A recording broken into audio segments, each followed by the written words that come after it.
काठमांडू की भीड़-भाड़ भरी गलियों और स्वयंभूनाथ की शांत पहाड़ी के बीच एक ऐसी इमारत है जो नेपाल की आत्मा को अपने अंदर समेटे हुए है।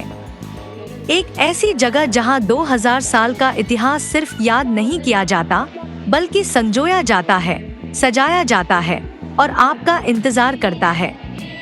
यही है नेपाल का राष्ट्रीय संग्रहालय, जिसे राष्ट्रीय संग्रहालय या बस छावनी म्यूजियम भी कहते हैं। नेपाल का सबसे बड़ा संग्रहालय, सबसे पुराना और शायद सबसे खास भी। आज हम इसके अंदर चलते हैं। दोस्तों, अगर आपको सड़कों की धूल में छुपी कहानियां सुनना पसंद है, अगर पहाड़ों की खामोशी में अपनी धड़कन सुनना अच्छा लगता है, अगर हर सफर में एक नया सपना खोजने का जुनून है, तो वांडर ऑर्बिट सिर्फ एक चैनल नहीं, यह एक एहसास है। यहाँ हम सिर्फ जगह नहीं दिखाते, हम उन रास्तों की धड़कन महसूस करते हैं। हम 10,000 किलोमीटर की सड़क यात्रा में हर मोड़ पर एक नई कहानी जीते हैं।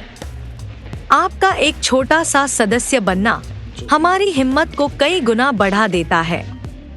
आपका साथ हमें और दूर तक जाने की ताकत देता है। तो अभी इसी वक्त वांडर ऑर्बिट से जुड़े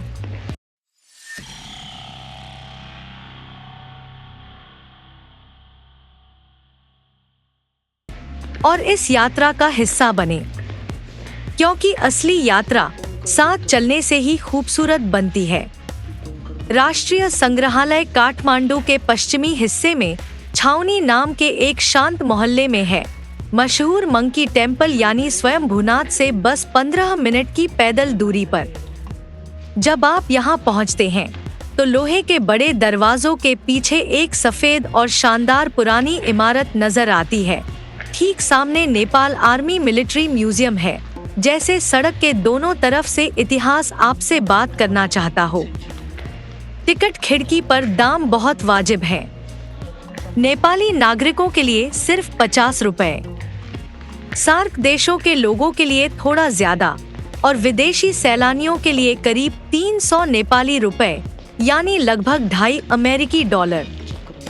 सदियों के इतिहास को देखने के लिए यह कीमत बहुत छोटी है। अंदर जाते ही एक खुला आंगन सामने आता है, हरा भरा, शांत और शहर के इतने पास होने के बावजूद बड़ा सुकून देने वाला। 3 अलग अलग इमारतें आपके सामने खड़ी हैं, हर एक अपने आप में एक अलग दुनिया। बाईं तरफ है आर्ट गैलरी, सीधे सामने है बौद्ध कला दीर्घा और दाईं तरफ है प्राकृतिक इतिहास का संग्रहालय। हम सब जगह जाएंगे, लेकिन पहले यह जानते हैं कि यह जगह बनी कैसे। इस संग्रहालय की कहानी कला या पुरानी चीजों से नहीं, बल्कि हथियारों से शुरू होती है। सन 1824 में ताकतवर प्रधानमंत्री जनरल भीमसेन थापा ने इस इमारत को एक शस्त्रागार के रूप में बनवाया था, हथियार, कवच और सैन्य सामान रखने की जगह। इसे छावनी सिलखाना कहते थे, जिसका मतलब है हथियारों और बारूद का पत्थर घर। करीब 1 सदी तक यह बस एक फौजी गोदाम था, जहां कभी-कभी राणा प्रधानमंत्रियों के खास मेहमान आते थे, लेकिन आम नेपाली लोगों के लिए यह बंद ही रहा। यह बदला 1928 में, जब राणा प्रधानमंत्री चंद्र शमशेर ने इस इमारत को संग्रहालय में बदल दिया, 2 नए हिस्से जोड़े और इसका नाम सिलखाना म्यूजियम रख दिया। फिर 1938 में एक बड़ा मौका आया।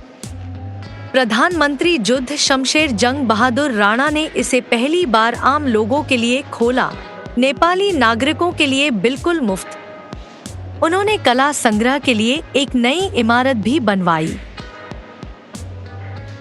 और नेपाल की सांस्कृतिक कहानी को एक नया घर मिल गया।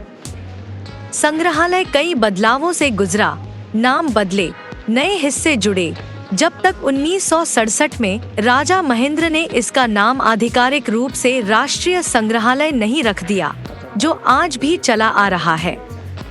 करीब 200 साल पहले यह इमारत जंग के हथियार रखने के लिए बनी थी और आज यह उससे कहीं ज्यादा ताकतवर चीज की रक्षा करती है, यादें। हमारी पहली मंजिल है मुख्य ऐतिहासिक इमारत, इस परिसर की सबसे पुरानी और सबसे रोमांचक जगह। अंदर कदम रखते ही आप नेपाल के फौजी इतिहास के बीच पहुंच जाते हैं। दीवारों पर और शीशे के केसों में खुखरी सजी हुई हैं। गोरखा योद्धा की वह मशहूर घुमावदार तलवारें और ढाले, भाले और सदियों पुराने कवच। लेकिन सबसे अनोखी चीज चमड़े की तोप। 1792 में तिब्बत के साथ पहली लड़ाई के दौरान यह तोप कब्जे में ली गई थी। चमड़े की परतों में लपेटी हुई यह तोप पूरे दक्षिण एशिया में सबसे अजीब और दुर्लभ फौजी चीजों में से एक है। यह सिर्फ एक हथियार नहीं है, यह नेपाली सेना की सूझबूझ और हिम्मत की निशानी है। दीवारों की तरफ नजर उठाइए। मल वंश और शाह वंश के राजाओं और प्रधानमंत्रियों की असली आदमकद तस्वीरें गलियारों में लगी हैं, जैसे वो खुद अपने संग्रह की चुपचाप रखवाली कर रहे हों। सदियों के राजा बहुत बारीकी से बनाए गए। और फिर है वो चीज जो सबको हैरान कर देती है, फ्रांस के सम्राट नेपोलियन तृतीय की दी हुई तलवार। यह अपने शीशे के केस में इस आत्मविश्वास के साथ रखी है, जैसे लंबा सफर तय करके अपनी जगह पर आ गई हो। एक फ्रांसीसी सम्राट की तलवार नेपाल में कैसे पहुंची, यह कहानी जाने पर जरूर पूछिएगा। इस गैलरी में 1934 के नेपाल बिहार के भयंकर भूकंप की यादगार चीजें भी हैं। 8.0 तीव्रता के उस भूकंप ने काठमांडू का बड़ा हिस्सा तबाह कर दिया था। उस तबाही के बचे खुचे टुकड़े देखकर इस शहर की जीवट और हिम्मत और भी ज्यादा महसूस होती है। ऐतिहासिक इमारत के अंदर 2 और गैलरियां हैं, जो एक खास किस्म के शौकीन लोगों को खींचती हैं। सिक्कों का खजाना, न्यूमिज्मेटिक सेक्शन, किसी सिक्का संग्रहक के लिए किसी सपने से कम नहीं है। ताबे, चांदी और सोने के दुर्लभ सिक्के नेपाल के आर्थिक इतिहास को 5वीं सदी के लिच्छवी काल से लेकर आज तक दिखाते हैं। हर सिक्का एक छोटी सी दुनिया है, किसी राजा का चेहरा, किसी राजवंश की मुहर या किसी पुराने जमाने की अर्थव्यवस्था। और डाक टिकट वाली गैलरी, जो विदेशी मेहमानों में बेहद मशहूर है, में 1933 से लेकर अब तक के नेपाल के सभी डाक टिकट मौजूद हैं। हर टिकट एक कहानी कहता है, पहाड़ों की, राजाओं की, त्योहारों की और 20वीं सदी में धीरे धीरे बनती नेपाली पहचान की। आंगन पार करके 8 गैलरी में दाखिल होते ही माहौल पूरी तरह बदल जाता है। यहाँ हथियारों की भारी भरकम दुनिया की जगह कुछ ज्यादा आध्यात्मिक और सुंदर माहौल मिलता है। इस गैलरी में धातु के काम, लकड़ी और पत्थर की नक्काशी के अद्भुत नमूने हैं, नेपाल के बेहद प्रतिभाशाली कारीगरों की कला का नतीजा। खिड़कियों के चौखटों, नक्काशीदार पैनलों और मूर्तियों को ध्यान से देखिए, इनमें से कई सदियों पुरानी हैं और आपको हिंदू और बौद्ध कला का मिलाजुला असर बेहद खूबसूरती से नजर आएगा। इस संग्रह का सबसे कीमती खजाना है लिच्छवी राजा जयवर्मा की पत्थर की मूर्ति, जो 2री सदी ईस्वी की है।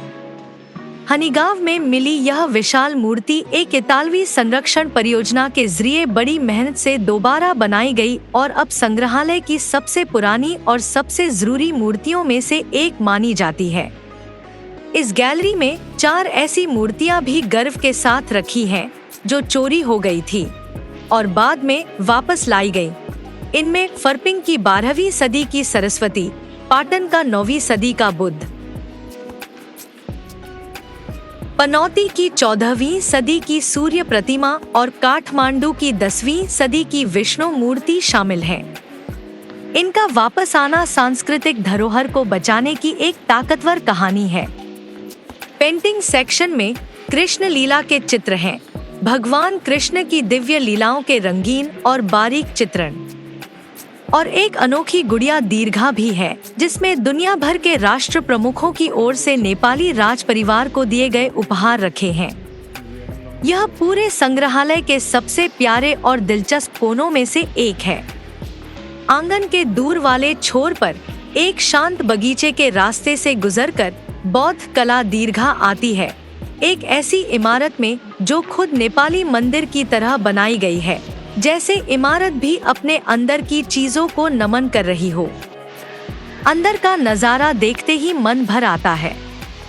चैत्य, छोटे छोटे स्तूप, बुद्ध और बोधिसत्वों की चमचमाती कांसे की मूर्तियां, थंका पेंटिंग, कपास के कपड़े और रेशम पर बनी ध्यान की कलाकृतियां, जिनमें देवी देवताओं,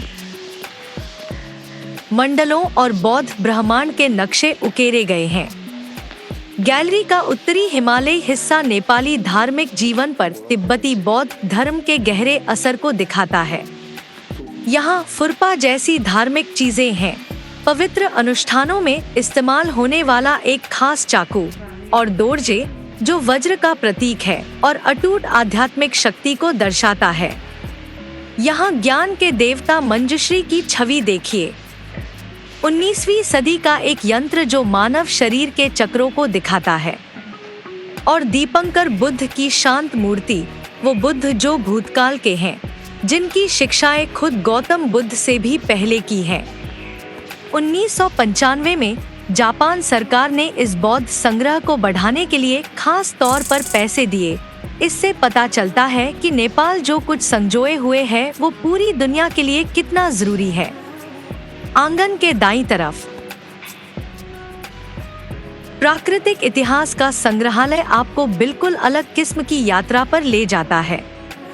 नेपाल दुनिया के सबसे जैव विविध देशों में से एक है। दक्षिणी तराई के मैदानों में बंगाल टाइगर और एक सींग वाले गैंडे से लेकर ऊंचे हिमालय में हिम तेंदुए और लाल पांडा तक यहाँ सब कुछ है। यह गैलरी उस पूरी विविधता को एक ही जगह दिखाती है। स्तनधारी जानवर, उभयचर, सरीसृप, पक्षी, तितलियां और कीड़े मकोड़े, नेपाल की कुदरती दुनिया का पूरा नजारा। तितलियों और कीड़ों का संग्रह अपने आप में लाजवाब है। रंग बिरंगी प्रजातियां जो याद दिलाती हैं कि इस छोटे लेकिन अद्भुत देश में कितनी जिंदगी धड़कती है। जब आप राष्ट्रीय संग्रहालय के आंगन से वापस निकलते हैं, हंसते बच्चों, जिज्ञासु सैलानियों और नोटबुक लिए विद्वानों के बीच से गुजरते हुए, तब आपको समझ आता है कि संग्रहालय असल में होता क्या है। यह चीजों का संग्रह नहीं है, यह वक्त के पार एक बातचीत है। हर चमड़े की तोप, हर सिक्का, हर थंका पेंटिंग, हर वापस आई चोरी की मूर्ति, ये सब आवाजें हैं उन राजाओं, योद्धाओं, भिक्षुओं, व्यापारियों, कलाकारों और आम लोगों की आवाजें, जो हमसे बहुत पहले इस घाटी में जिए और मरे, और जो कुछ पीछे छोड़ गए ताकि हम उन्हें जान सकें। नेपाल को अक्सर दो बड़े देशों के बीच दबा हुआ देश कहते हैं, चीन और भारत के बीच। लेकिन राष्ट्रीय संग्रहालय के अंदर खड़े होकर आपको एहसास होता है कि नेपाल कभी अपने पड़ोसियों से नहीं बना, वो हमेशा खुद से बना, अपने देवी देवताओं से, अपनी कला से, अपनी लड़ाइयों से और अपनी खूबसूरती से। काठमांडू का राष्ट्रीय संग्रहालय एशिया का सबसे मशहूर संग्रहालय नहीं है। इसके पास लूव्र जैसा बजट नहीं है और न ही ब्रिटिश म्यूजियम जैसी भव्यता, लेकिन इसके पास कुछ ऐसा है जो वो जगह कभी नहीं दे सकती। इसके पास नेपाल की अपनी कहानी है, नेपाल की अपनी जुबान में, पूरी दुनिया के लिए। अगर आप यहाँ आने का सोच रहे हैं तो संग्रहालय बुधवार से सोमवार तक सुबह 10:30 से शाम 4:30 बजे तक खुला रहता है। मंगलवार और सरकारी छुट्टियों के दिन यह बंद रहता है।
और अगर इस वीडियो ने आपको नेपाल के शानदार इतिहास की एक झलक दी तो इसे लाइक करें, किसी ऐसे दोस्त के साथ शेयर करें जिसे घूमना और इतिहास पसंद हो,